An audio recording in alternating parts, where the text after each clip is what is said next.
बनाती है और सरकारी अधिकारी उन सब की है कि ये डाउन दी लाइन तक ये स्कीम आम आदमी तक पहुंचे। उसके बाद इंडस्ट्री की भी है, उसके बाद हम as an Indian, as an intellectuals, as an students, ये हम सब की जिम्मेदारी है। हमारे यहाँ भी जब मैं था तो एनएसएस भी था, एनसीसी एनएसएस हुआ करता था, तो हम गाँव में जाके बच्चों को पढ़ाते थे और ये सारी स्कीमों की जानकारी देते थे।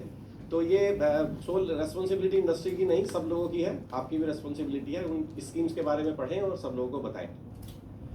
देखिए, जैसा गर्ग साहब ने काफ़ी डिटेल में बताया, मैं बस शॉर्ट में 1-2 मिनट ही लूँगा। जैसा शाह साहब ने भी बताया, 90s में क्या हुआ कि जब मार्केट खुला तो एक परसेप्शन जनरल आया दुनिया में और ख़ासकर इंडिया में। इंडियन लोगों ने सोचा कि जो फ्यूचर है वो सर्विस सेक्टर है, आईटी है, फ्यूचर जो है इकोनॉमिक्स अगर हमें डेवलप करना है तो ये सर्विस सेक्टर है।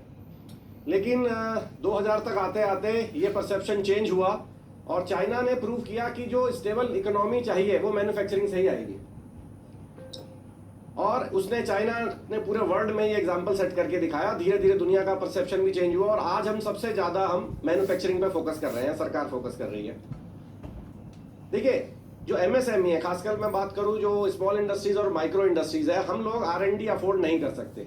R&D डिपार्टमेंट रखना बहुत कॉस्टली अफेयर है। बड़ी इंडस्ट्रीज को अफोर्ड कर सकती है, हम लोग नहीं कर सकते हैं।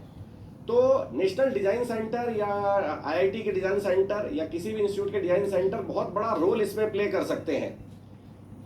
देखिए, एवरेज में इंडियन की बात करूं, we are far more intelligent than any other citizen of the country. China ले लो तो बिल्कुल डम होते हैं हम लोग। मैं चाइना से काफी एसोसिएटेड रहा हूं।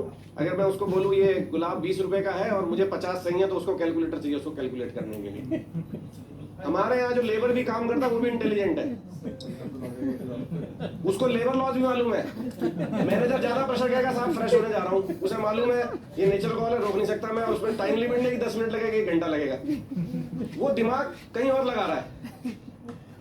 हम और आइडियाज की बात, हम इनोवेशन की बात करते हैं, वो आइडियाज इनोवेशन उसके पास भी है। जो सामान उठाता है ना, उसके पास भी कुछ इनोवेशन आइडियाज होते हैं, बट कहीं ना कहीं वो इंप्लीमेंट नहीं हो पाते, मूर्त रूप में नहीं आ पाते, प्रोडक्शन में नहीं आ पाते, क्योंकि वो R&D वो फैसिलिटीज नहीं मिलती जो एक इंस्टीट्यूट दे सकता है। तो ये आईआईटी का डिजाइन सेंटर बहुत बड़ा रोल प्ले कर सकता है हमें अपने आप को अपग्रेड करने के लिए भी। हमारे मन में कोई आइडिया, हमारे किसी लेबर के पास भी आइडिया हो सकता है, बट उसको एक्चुअल में इंप्लीमेंट कैसे होगा, उसको प्रोडक्शन में कैसे लाएंगे, उसको मार्केट में कैसे लाएंगे, उसको कमर्शलाइज कैसे करेंगे, ये इंस्टीट्यूट उसको बहुत बड़ा रोल प्ले कर सकता है। तो मैं सबसे पहले आपको थैंक यू बोलूंगा।